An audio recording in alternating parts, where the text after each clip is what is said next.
welcome to the Mariah Jean Fit YouTube channel. I'm Coach Mariah. Make sure you like our videos, subscribe to our channel, and share our videos as much as possible so we can reach a broader audience. We appreciate your support and enjoy the video.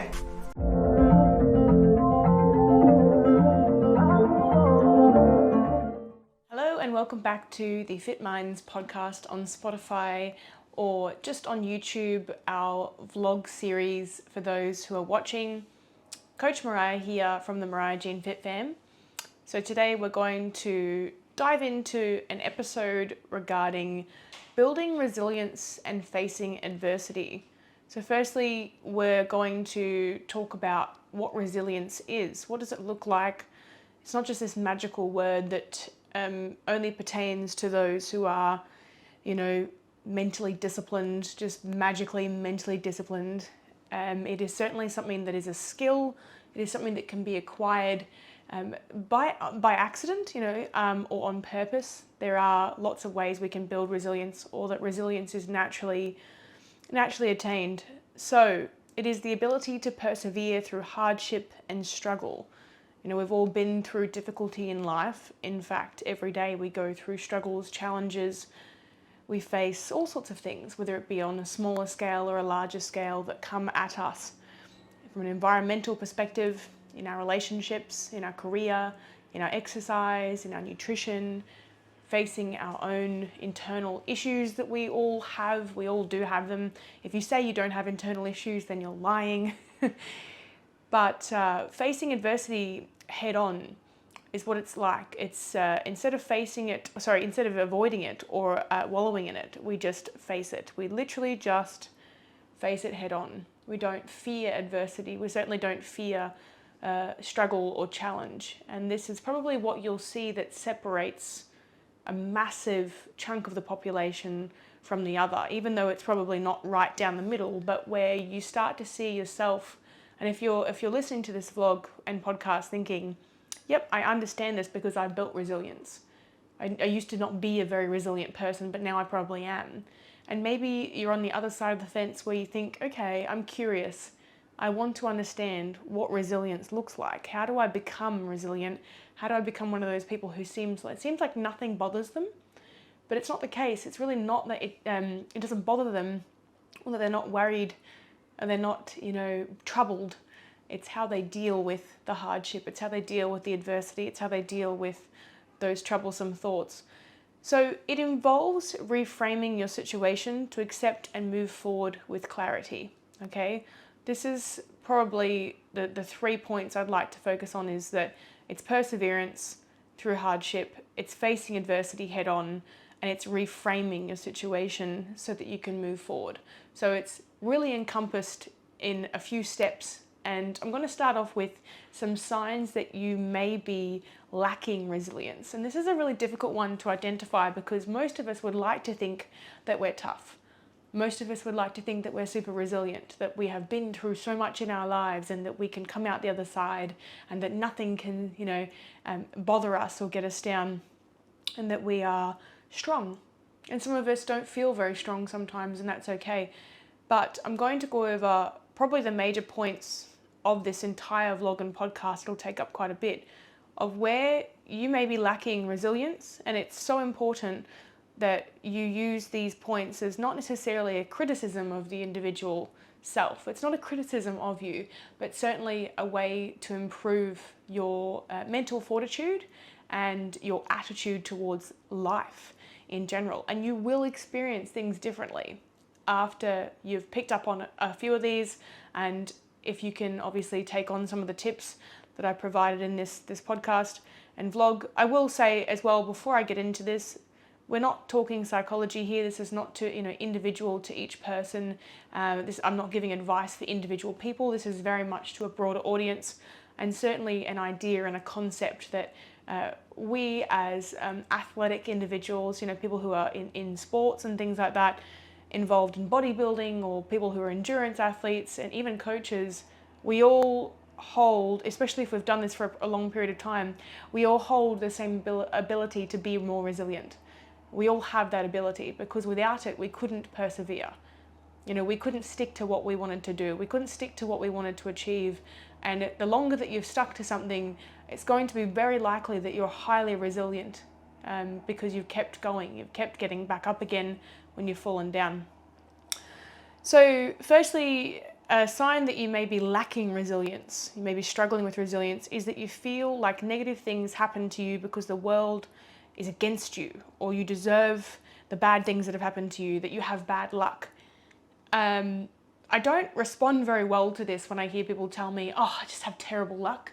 Oh, of course that would happen to me when this happened, or of course that, I would get sick when I wanted to go to that event, or of course I would break a bone, or that type of thing. Oh yeah, and of course 6 bills would be due in the same week. It's just my luck, This attitude and strong belief, and trust me, there are people maybe listening to this podcast that think that actually believe that their life has been difficult because life just, their life was meant to be difficult.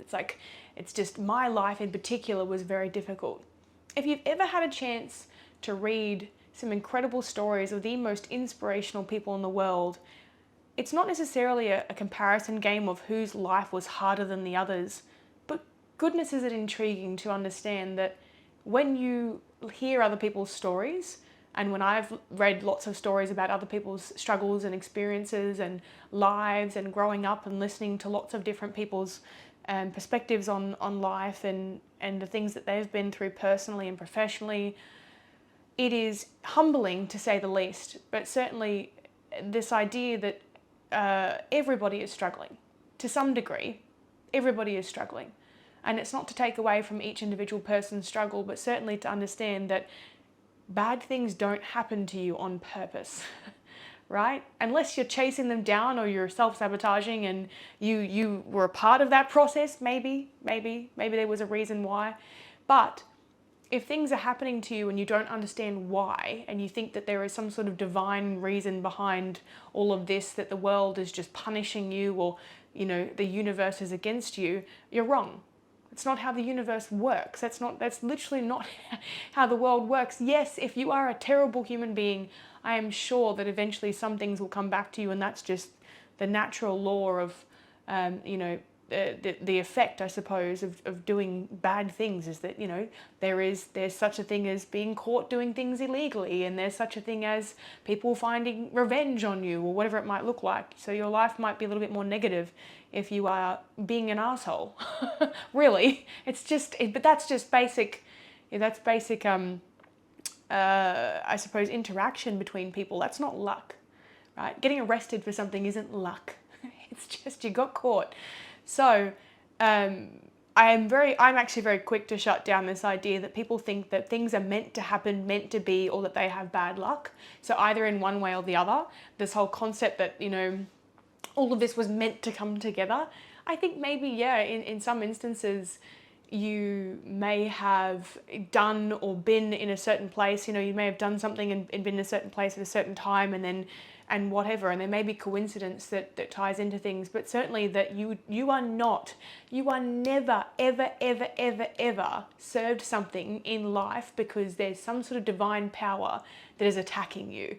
That's just not true. It's just not true. So if we give into this idea that our lives are just naturally terrible and that, we're destined for doom and gloom, you can imagine that your resilience is going to be pretty shithouse, right? It's like you've already admitted defeat. So the other point is that you're not able to imagine that others have also got struggles and difficulties in their life. You believe it's just you experiencing this.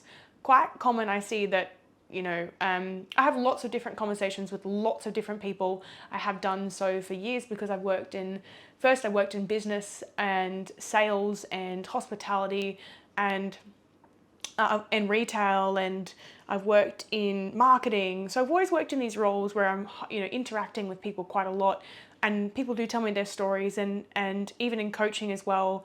My focus is listening, to other people and to letting them have the floor and letting them talk and letting them express, etc. And so a lot of that is lots and lots and lots of time listening to people and the way that they interact and the way that they communicate and the way that they perceive their days to be.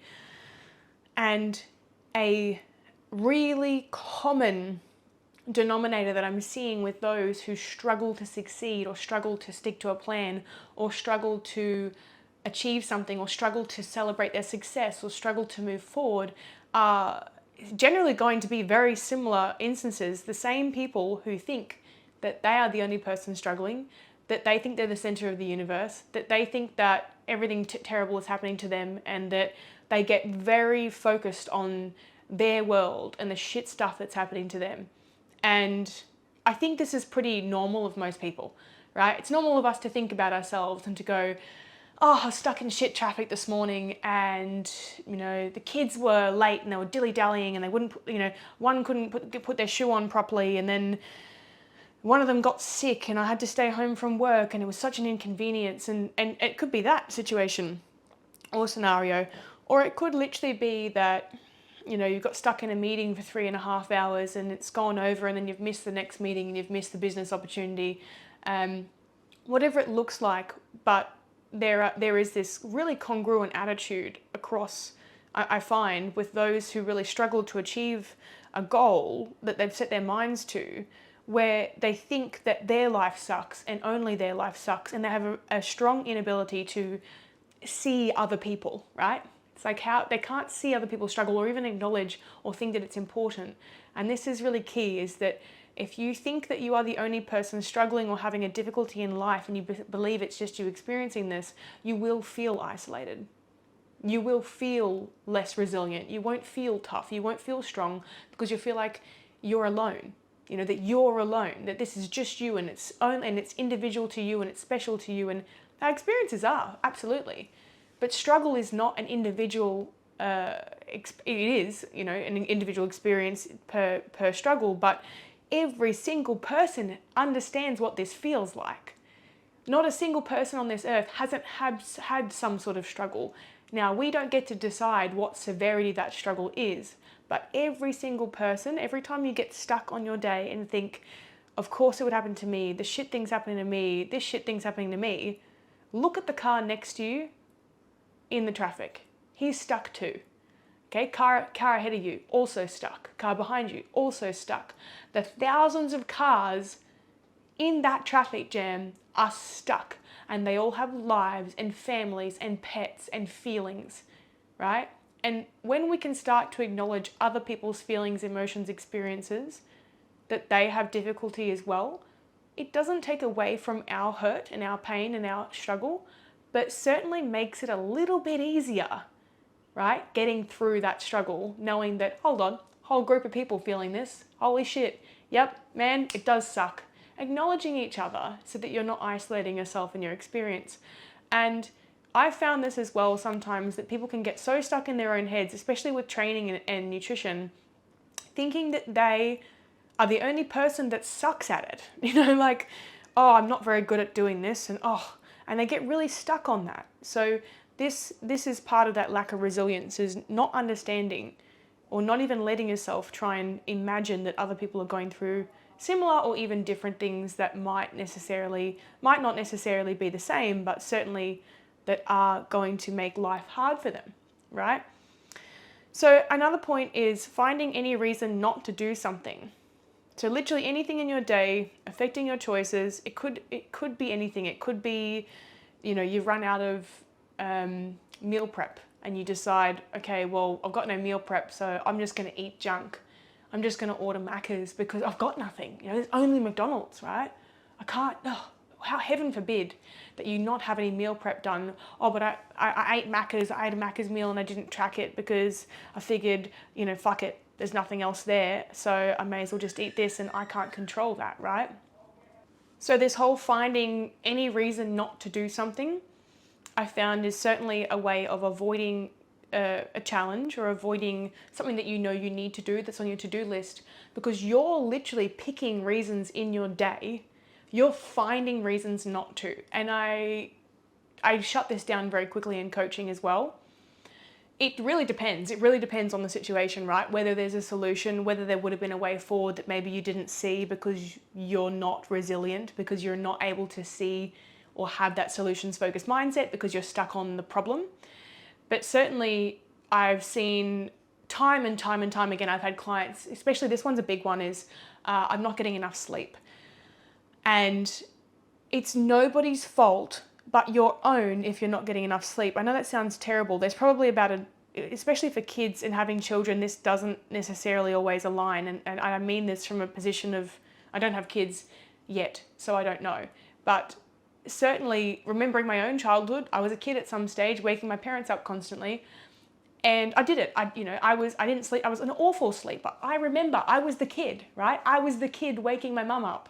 I do remember my mother taking lots of naps, frequent sleeps, prioritizing her sleep. Sometimes she'd take a day off work just to sleep. She used to communicate to me and say, your mum needs sleep, okay? I really need sleep, otherwise I'm gonna go insane.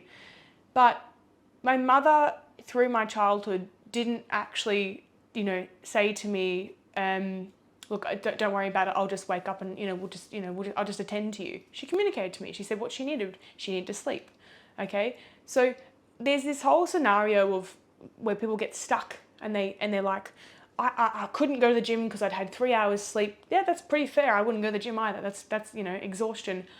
But from there, what are you going to do about that moving forward? Why did you only get 3 hours sleep, right? I'm sure your kid probably slept for more than 3 hours or eventually will, right? So there's obviously a reason. If it's a once-off, cool, move forward from it, don't train.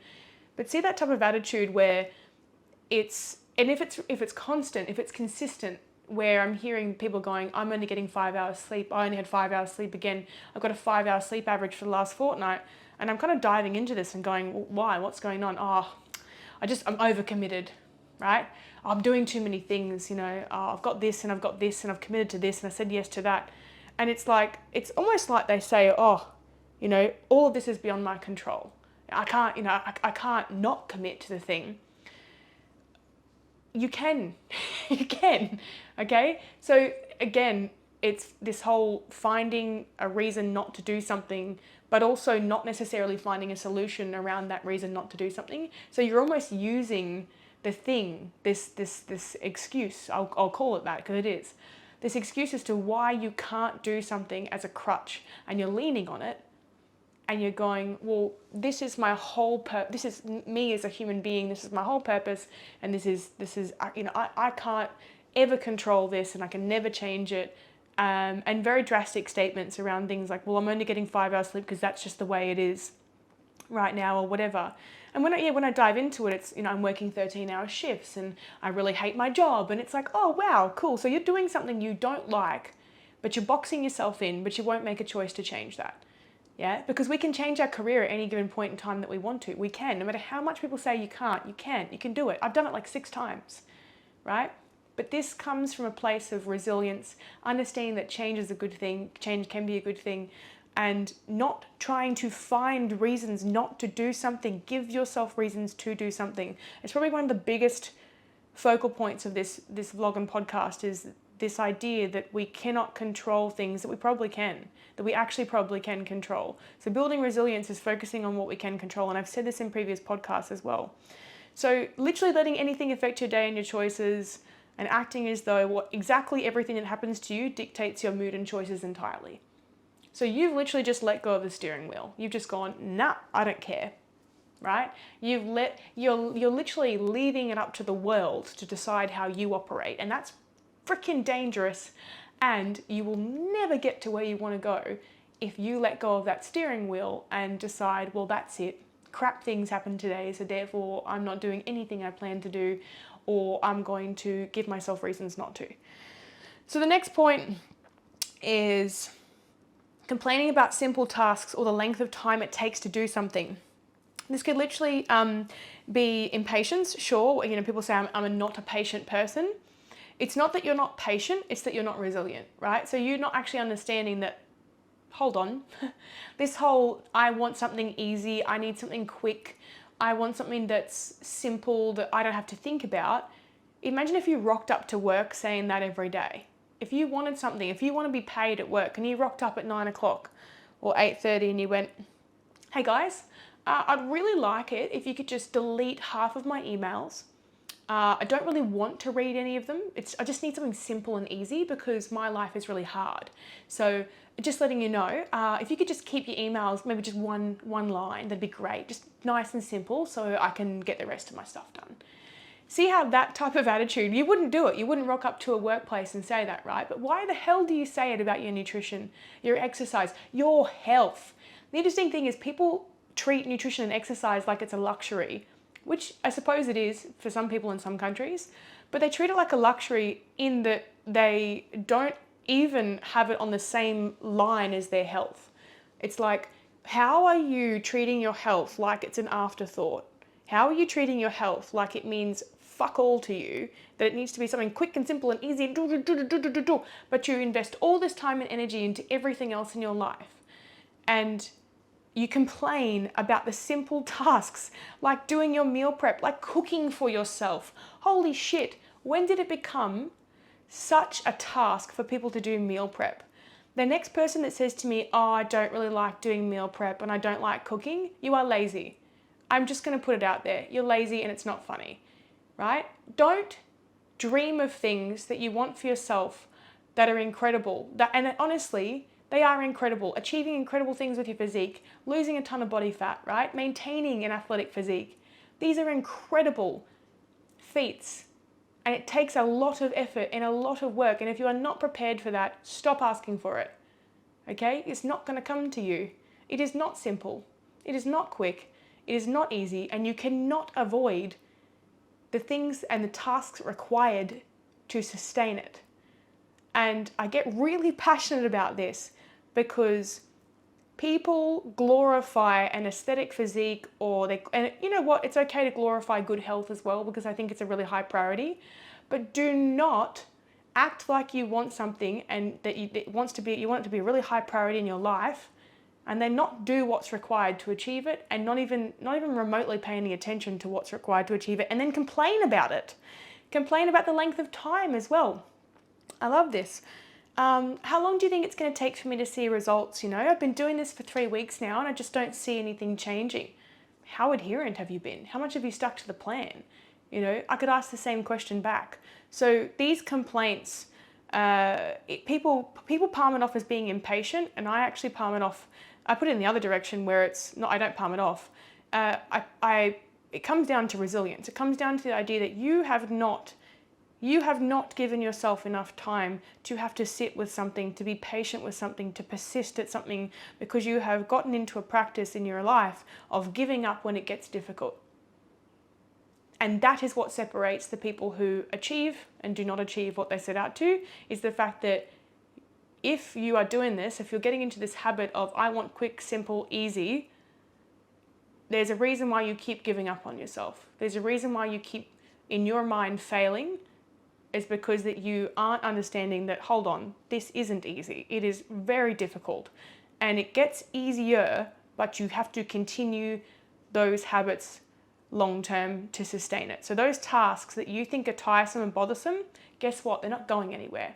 Until you get a personal chef, okay? Or you can get a meal prep company to do your meals for you, or you can order meals. There's a heap of meal options out there, but it's not just with meal prep. It's with exercise. It's with everything. Stop treating it like it's an inconvenience because your resilience needs work. Your resilience is what it is. It's not your patience. And obviously, the inability to deal with the uncomfortable part of committing to a goal long term, again, is about building resilience. So this is all showing that you've got a lack of resilience. Seeing any type of change as an inconvenience on your life instead of approaching change with some sort of enthusiasm for the end result. This could be anything. It could literally be anything. It could be going into the gym for the first time, which is very nerve-wracking. I do understand. I'm a bit more sensitive around that topic. But just avoiding it altogether, you know? Seeing change as an inconvenience. Oh, you know, they no longer sell this product at my local supermarket, so now I have to go to another one. You know, it's just, it's an extra 10 minutes away. It's such an inconvenience. It's time. It's an extra 10 minutes. Get it delivered. We've gotten into this habit of, especially Australians, we're awful for it. It's like we love whinging, but it's not even a joke anymore. It's just getting silly. Where people find minor inconveniences and they turn them into these just massive, molehill into mountains. And it's sad because, again, these inconveniences are just a normal part of life. They're just a normal part of life. So, and obviously when we have these changes, most people will approach change with trepidation and fear, and, you know, it's all this dread and doom and gloom instead of some sort of enthusiasm about it, you know. It's like, I'm getting used to exercising again. I've only been training 2 or 3 times a week, etc. This is maybe a story. And now I'm training 5 or 6 and I'm just exhausted, and it's just a lot of time out of my schedule. And see how it just starts to become this, like, it's just a giant complaint, isn't it? Hold on, you have the privilege to exercise 5 to 6 times a week. You have a plan which someone has done up for you, and you've got the accountability to do so. And there is an amazing thing happening right now if you continue to do this, and also towards the end where you start to achieve the results you want. Okay? The complaining, right, about this process doesn't help, it doesn't get it done, doesn't make it any less required. Okay? So the change, if we look at change with enthusiasm instead of dread, you'd be interested to know that this is a part of building resilience. Is actually really, and you hear about these people who they're like, hell yeah, give me any sort of challenge and I'm one of those people, give me a challenge, I'll take it on. Like, I will take it on. Because we look at change in the eye and we see it, we face it with excitement and enthusiasm, okay?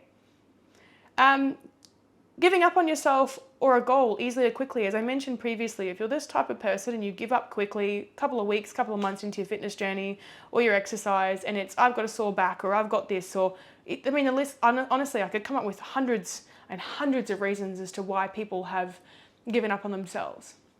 They've had a bill come up, or it's Christmas and there's lots of presents to pay for, and, therefore I can't afford coaching right now. And you know what? I think that's a pretty reasonable thing. Or, you've gotten sick and it set you back a couple of weeks, and so you just decide, okay, well, I'm back at square one, so I'm just going to give up. One of my favorite sayings in the world I've ever heard is, giving up doesn't get you any closer to where you want to be. And if you think about it, it really doesn't. It really doesn't get you any closer. So this whole lack of resilience in that is this idea that the second you face adversity or struggle, you give up and you lay on the ground, and that's it. You're done for months on end, where you could have worked on thinking about it, reflecting over it, figuring out how you can improve, having something to look forward to, and then moving forward from there. A very different experience of heading towards a goal is understanding and getting this into your mind. You've probably heard it time and time again that setbacks are a central part of this. They actually, you require the setbacks to keep going. You require the setbacks to occur so that you can build resilience.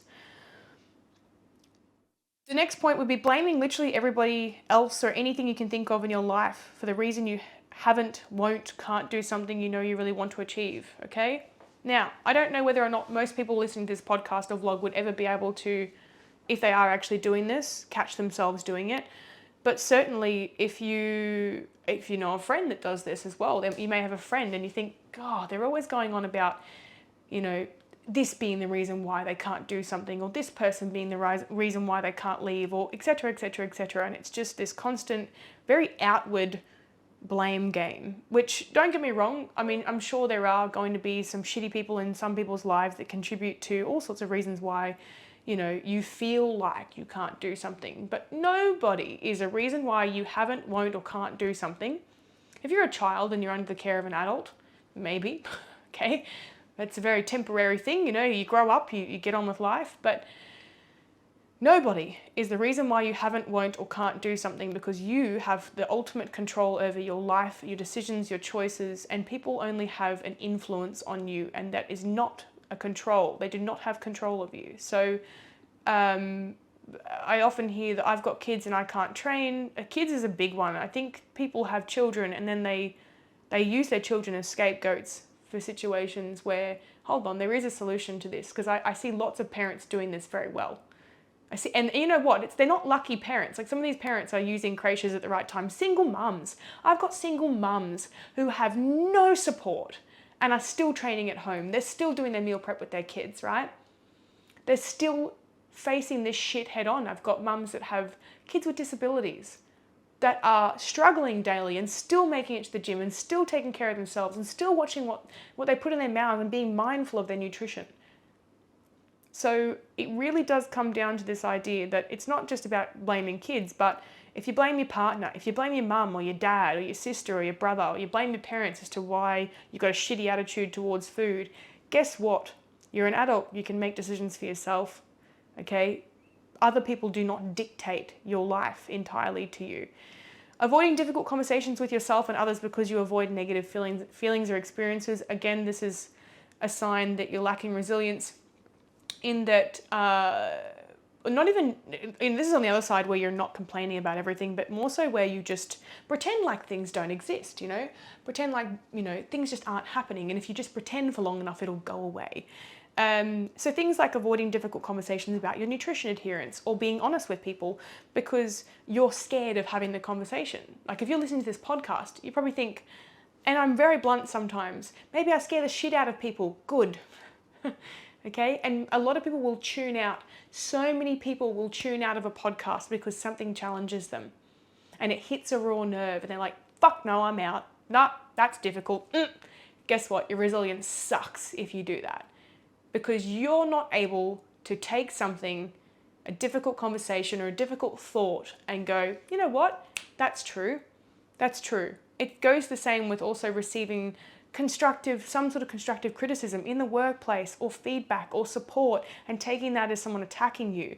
You're not resilient because you're not able to take the thing that actually you probably could turn something, you could make something great out of that and turn it into something beautiful, into something wonderful. So, this is a sign of a lack of resilience, is this avoidance of difficult times. You think successful people are lucky. Oh, I love this one. This is one of my favorites. So you're not a resilient person if you think successful people are lucky, but refuse to contemplate that perhaps they've worked hard and that you need to do the same to achieve your own version of success. That's as simple as it gets. Do not look at my life. And I will say this so many times, do not look at my life and assume that all the wonderful things that happen in it are by mistake or because of luck. A lot of this is predetermined. In fact, most of it is based on decisions that I had to make, okay, to get here. And no, I am not some sort of unicorn, incredible breed of human being. I practiced and I practiced and I practiced and I practiced. And I had a fucking rough upbringing, right? Probably there's going to be people out there who've had worse, absolutely. And I'm actually okay saying that because I didn't look at my childhood or my life or the things I've gone through and think, fuck it, that's my life now. I always wanted better and more for myself, and I believed that I could. And I believed that there was something else. I had hope. And hope is not something that comes out of thin air. It is a choice to head towards hope.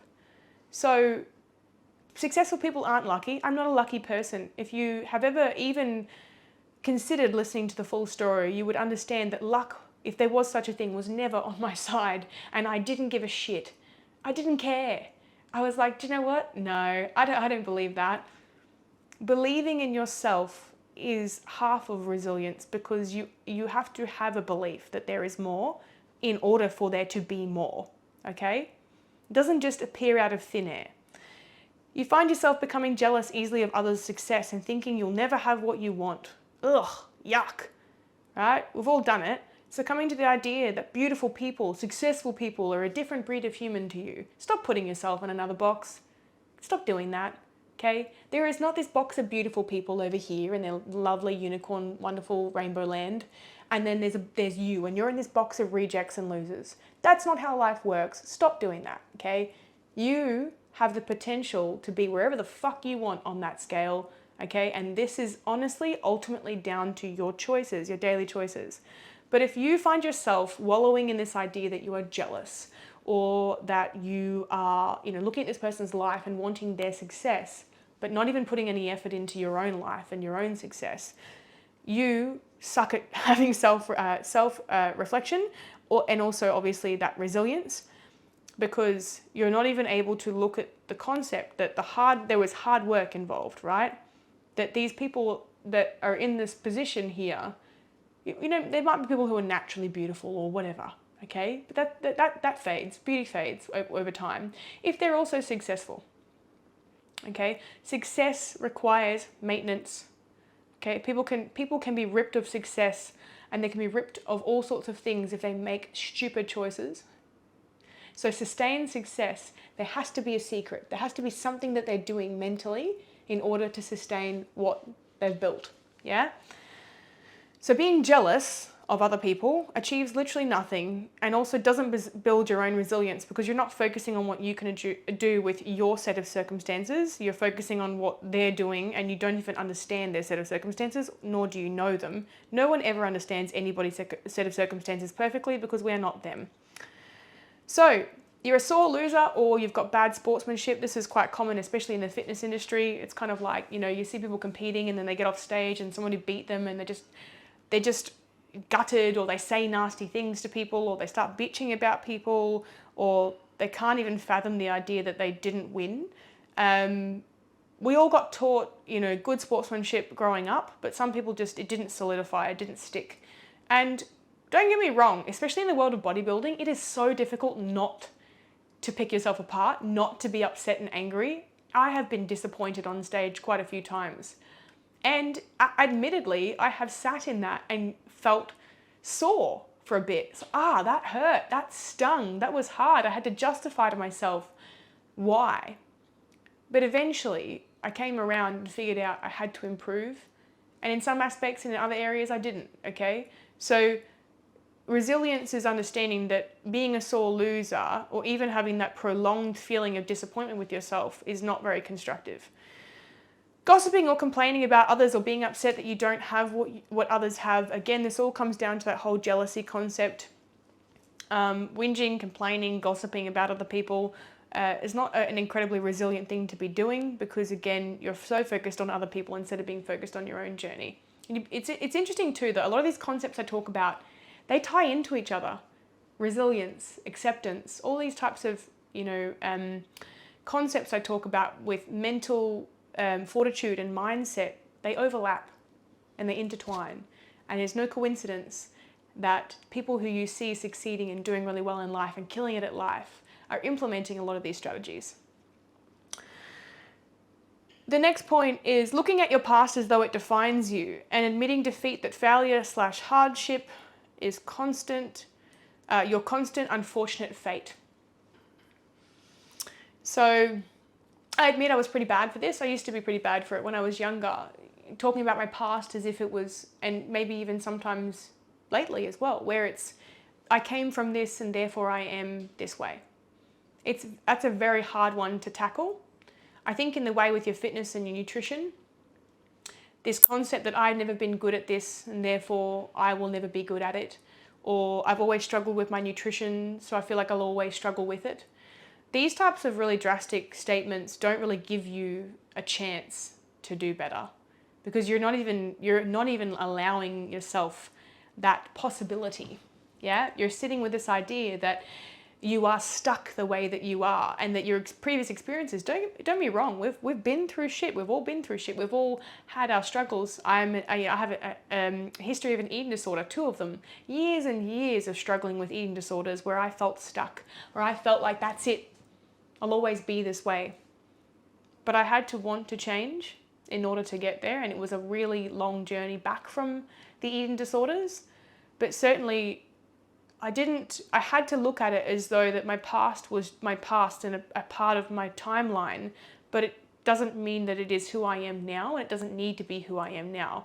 We can become different versions of ourselves daily for the rest of our lives, and it's obviously not possible to completely flip on our backs and turn over that whole new leaf and completely change overnight. But certainly we have some control over where we go from our past. We know that. So if we sit in our past and we look at it as if that we are still that person and that we don't have an ability to change or to adapt or to grow, and that the failures and the hardship that's just our life and we just have to deal with it and cop it, often it can be that we actually remain stuck there. And that's how I found myself years ago, is that I was stuck in that cycle because I didn't believe there was a way out. I didn't have hope that there was something else, that there was a solution, because I didn't even give myself that opportunity to entertain that idea.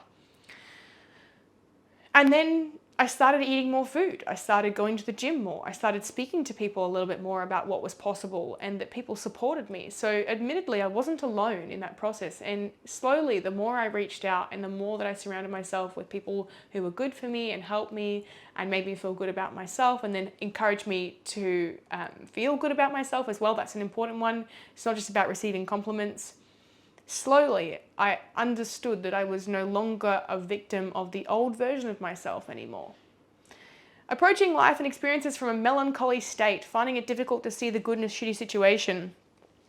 I have to admit, I find it very difficult to have conversations with people like this, especially with where my mindset is now. And I do apologize if I've ever gotten into a conversation with you and you felt like I'm shutting you down a little bit. It's never the case. I always try to give people the time and let them talk about what they want to talk about. But certainly that if I feel like it's a repetitious conversation where people are just repeatedly talking about how shit everything is and how sad everything is, first of all, we have to understand that people can go through struggles in life, and if it seems like there is a theme where they are quite low and quite down and things are really, really affecting them, if you know that you can't deal with that and it's a little bit beyond your scope or what you can understand, please encourage that person to get help from a professional who actually knows the right things to say, but certainly provide some sort of support and space for them, because that's all you can do in that situation. I do like to say this as frequently as possible in podcasts because it made a massive difference in my life getting therapy. But if I find that if somebody is having constantly negative conversations with me and that it seems like everything is quite melancholy, as I mentioned, and finding it difficult or even just refusing to see any good in their day, refusing to see any good in their weeks and months, this can be very frustrating for people around you who are actually they just want to see you do well and be happy. But obviously they want to let you feel, but they also don't want to watch you suffer. They actually love you enough to show you that care and give you that time. So yeah, you're probably lacking a little bit of resilience if you find that you really struggle to get out of that headspace. And that's not to take away from people with anxiety and depression and sadness, because sadness is very normal and absolutely okay, and something I normalize a lot in coaching. But certainly this almost like, it's like a fixation on negative thinking and a very downward spiral that seems to be where people are not able to take from a shit situation and pull some sort of goodness from it. Even the smallest amount. You step in dog poo and you know what? You can think about it. There was a dog there. How cool. Dogs are the best. Do you know, like, it could just be, it's not about making positive notions out of everything, but certainly just trying to have a laugh, trying to smile about something, or even so, trying to see something beautiful in your day, like a sunflower or like a rainbow, or being able to smell the rain, just something small. So the next point would be constantly complaining about your circumstances but not ever wanting to do anything about it. Again, something that I've seen quite commonly in coaching is this concept that everything is shit, but I don't want to do anything about it, or just constantly saying everything is shit and then still not doing anything about it, even when someone has posed some sort of solution or resolution. So if you find yourself doing this constantly, please understand that people aren't giving up on you. They're just getting to a point where they're quite frustrated with this idea that maybe they're thinking you don't want to move forward, that you don't want a solution, that you actually enjoy sitting in that shitty experience. And I'll liken it to this, is that I've had many people tell me I've tried to lose weight, or I've tried to stick to my nutrition and nothing I do works, and I'm so fed up with myself, and I don't know what's wrong with me, and this very self-defeating type of mentality, which basically just solidifies this idea that, okay, well then you won't. Yeah? So this complaining but not changing or even attempting to change is certainly another sign of a lack of resilience. Struggling to move forward, holding grudges. Oh, that's a big one. And or replaying negative experiences instead of focusing on the good in the day, week, month, or year. So again, this doesn't mean not acknowledging a shit experience. Like you went into a gym, you did an exercise incorrectly and somebody stared at you and said something nasty. Shit experience. Okay, that's a shit experience, 100%. That's shit. Nobody likes that feeling. Holding grudges, you might have gone to the gym with your friend and they bitched about you behind your back and said that your shorts were too short or some crap. I don't know. Whatever it looks like though, holding on to these for dear life for months. I think I've said this in previous podcasts. I've known people who have held grudges for decades, and it's just this toxic ball of bullshit that sits inside them and eats them alive. And they don't realize that they have the ultimate control over whether they hold on to this or let it go. Struggling to see any beauty or joy in life, as I mentioned earlier, also being completely opposed to the idea that you have control over your attitude and choices daily. So again, it's this whole relinquishing control to the universe. My life is shit, everything is crap, and I can't control anything at all. I can't even control the way I think. That's scary. That's a scary place to be in. I've been there myself. And again, this lack of resilience is that we can't, it's like you just don't want to flip the script. You don't even want to try. So resilience isn't telling you that you're not allowed to struggle. Of course you're allowed to struggle. Of course you're allowed to go to the gym and go, you know what, this sucks. This workout sucks balls. I don't want to be here, right? It's okay to be doing a meal prep or be chopping up onions and going, I hate doing my meal prep. Just get it done anyway. Resilience is understanding that it sucks, but doing it anyway, right? It's inconvenient, but you do it anyway. It's going to lead to something good. Giving yourself something good to look forward to, right? So if you can look for small moments of joy, things that you know are going to pan out well if you continue doing it, even though it's difficult now, is part of building resilience. And finally, another sign of being lacking resilience is remaining problems focused around things like food choices, sleep routine, time for exercise, and becoming stuck in victim role style cycles. Something I have to reverse a lot with clients is this concept and idea that they have no control over the food they put in their mouths. They have no control over their sleep routine. They're stuck in their ways. They have no time for exercise. Everything needs to be easy and convenient, yada, yada, yada. And it's like, I actually reverse it around. And I turn around from this black and white thinking and I actually flip it into, you do have control. Yes, you do. Yes, we can. Here's the way, etc., etc. And it's a very persistent effort to get them out of this victim role, which we've all been in and we've all fallen into the trap of doing. So I'm going to go over a few more points. Examples of practicing resilience. I'm going to glide through these. This is happening for me, not to me. Taking a lesson from a difficult circumstance instead of convincing yourself that you're a victim. Journaling, talking about the experience with people you trust or those who you know who can help you. Resisting the urge to complain that your life is harder than someone else's, comparing your experience to others, right? So resisting that urge to compare. Recognizing you only see things in your own bubble. You don't know what others are experiencing and it's actually not overly important either. Practicing empathy, understanding and kindness with yourself and others. Ridding yourself of bitterness and replacing this feeling with an urge to strive for what you want. Acknowledging when your attitude may be coming from a place of jealousy, self-loathing or criticism. You don't have to tell anybody, just acknowledge it. Making small shifts in your attitude and the language you use with yourself and others. Change the way you speak to yourself and others. It is a massive, massive influence on how you experience life. Exercise. It can help you more confident and release happy hormones, okay? It's not just to look good naked. Self-care. I've gone on about this many times previously. Take care of yourself so that you can enjoy the small moments in life. Work towards a goal. Start writing them down. Give yourself purpose. If you have purpose, you can get through hardship. You can get through struggle because you've got something to head towards. Don't close yourself off to new ideas or new ways of doing things. Maybe a new career path, a new venture, okay? A new challenge. Face challenges head on. It can be exciting. Don't run from it just because it's different. See the potential for good in change. Turn your setbacks into opportunities for growth. Don't look at them like they are a roadblock. Celebrate your strengths, what makes you who you are. Celebrate your wins instead of becoming hyper-focused on what others are doing. These are massive. Work on your why, your purpose, your reason for being here, for doing what you're doing. Use the resources you have, friends to train with, the gym membership you know you have and you haven't been using, the beautiful walking track you know is near your house that you can have access to for free.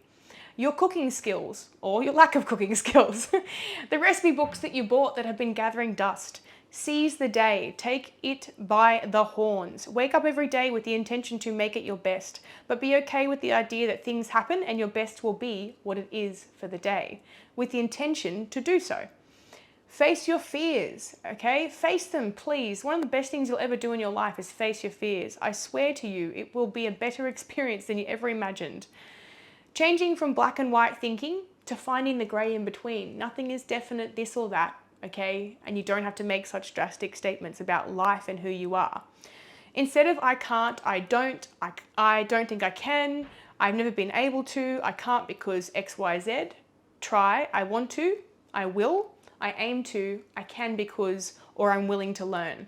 Practice the concept or art of letting go. Like anything, whatever right now you're holding on to, let the fuck go. Just let it go. Literally just let it go.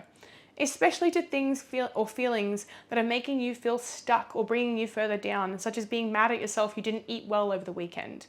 Let that the fuck go. Or angry that your friend decided they wanted to go on a fat loss journey at the same time as you on the same day as you. I see this a lot. People being shitty that their friends want to do the same thing they're doing. Like, I wanted to do it first. Why? Like, shut up. You're not 3, okay? Great. You've got a buddy to do a fat loss journey with you. Here's some, good competition. Look at it in a great way, like a way that can help you move forward and enjoy the experience instead of, being stuck in this idea that it's yours and you want to selfishly keep it to yourself. So, or angry that your friend decided that they want to achieve the same thing as you or something similar to you. They've got a similar goal to you, this whole jealousy concept, or somebody that you don't know is achieving something incredible. How much of holding on to negative thoughts is actually helping you? Reflect on the idea that it's normal to have crappy thoughts about your workout that wasn't your best, or maybe someone beat you on stage, okay? But catch yourself before it becomes a toxic cycle or spiral and consumes way more of your day than it actually needs to, okay? How much have you sat with something today and how much time have you lost to a shit experience that was done and finished and that you didn't need to keep putting fuel on the fire for? I can tell you now, if I come into contact with people who don't like me or say shit things about me or bitch about me or whatever, or it could be a shitty experience in the day, could have been somebody who was cranky at the shops, anything. I always sit with this idea right after it's happened, no matter how it makes me feel, that I have a choice as to where it goes from here. I can take that awful negative energy and I can bottle it up inside, or I can explode if I really want to, or I can take it and I can perform turning, water into wine. I can literally change the shit energy this person gave me and stop it right there. I can stop the bitching. I don't have to carry it on. I don't have to keep talking about it. I can let it go. I can decide that that's not important. I can decide that I have other more important things to do for the day. I can decide that that person may have been having a shit day. So catching ourselves before we spiral and we are consumed by shitty thoughts. Okay, so obviously when I finish up this podcast, it's finishing in about 8 minutes, but I'm going to finalize with a few major points that are exceptions to the rule of building resilience.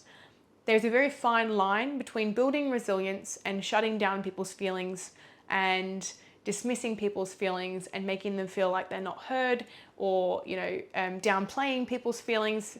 This is the interesting thing: is psychology, mindset, mentality has a very, very close crossover with nutrition and fitness and coaching and mentorship and business. It's all very, very intertwined, and it would be very ignorant of me to ignore mindset and mentality.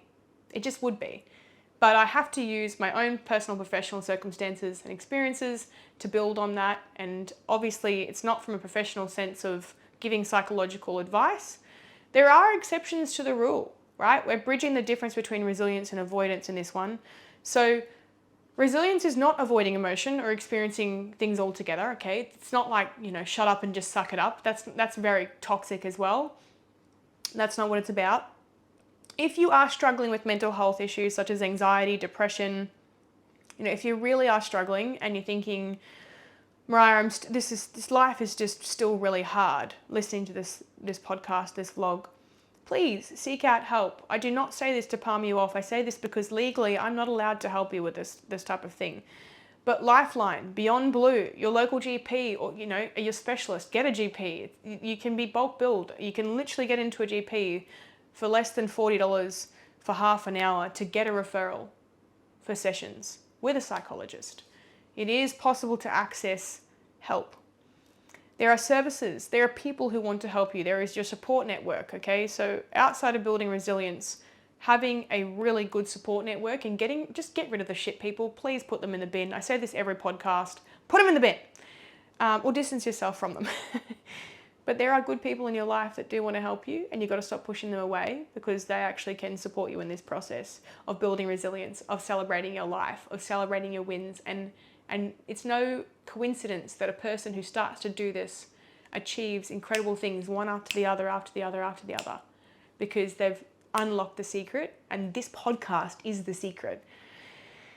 So it's about tackling things head on and not ignoring them, hoping they'll go away, as I mentioned, okay? Don't avoid everything altogether. It's really not productive to do that either. Don't sweep it under the carpet. It's still there.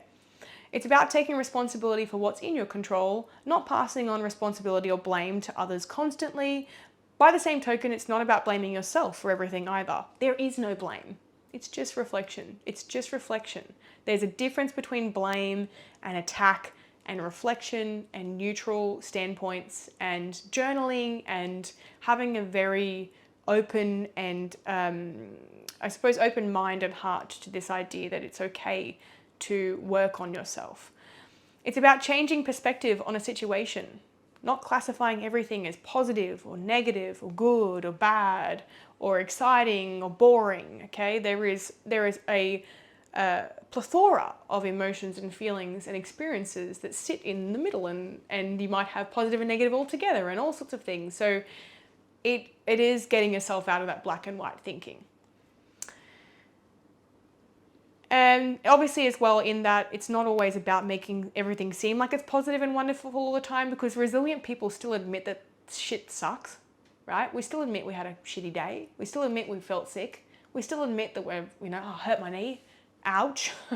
We still admit when things get hard. But we practice transparency. That's the other thing too, is that resilient people are very transparent, usually are more than happy to talk about their experiences, are more than happy to use that to help others. Transparency is a massive part of building resilience, because we have to be honest with ourselves and others in order to learn from those situations. When we change our perspective, we change our entire experience. We change our narrative. We change our story. Your story can be completely different tomorrow, the next 5 years, the next 10 years, if you even so much as entertain the idea of changing your perspective, because your experience is not pre-written. It's just not. You have your hands on the steering wheel at all times, as long as you choose to. Okay, so that's it from me for today's vlog and podcast. I hope you really enjoyed this one. I enjoyed making it for you. It's actually one of my favorite podcasts so far, because the concepts of facing adversity for me are very relevant to my life and all of your lives as well. So it's incredibly relevant to every day and every month and every year that we experience. And obviously, some of the shittiest experiences in our lives will lead us to the best memories and the best moments of our lives. Just remember that some of the rock bottom moments that you experience are going to give you enough learning and enough growth. And even then, that's not going to always be, it's not going to be forever. So, building resilience is also understanding that everything is temporary. Nothing is forever. Everything is temporary and nothing is forever. And it's such an exciting concept as well. I am done for the day. I'm going to finish up because I could go on forever about this topic.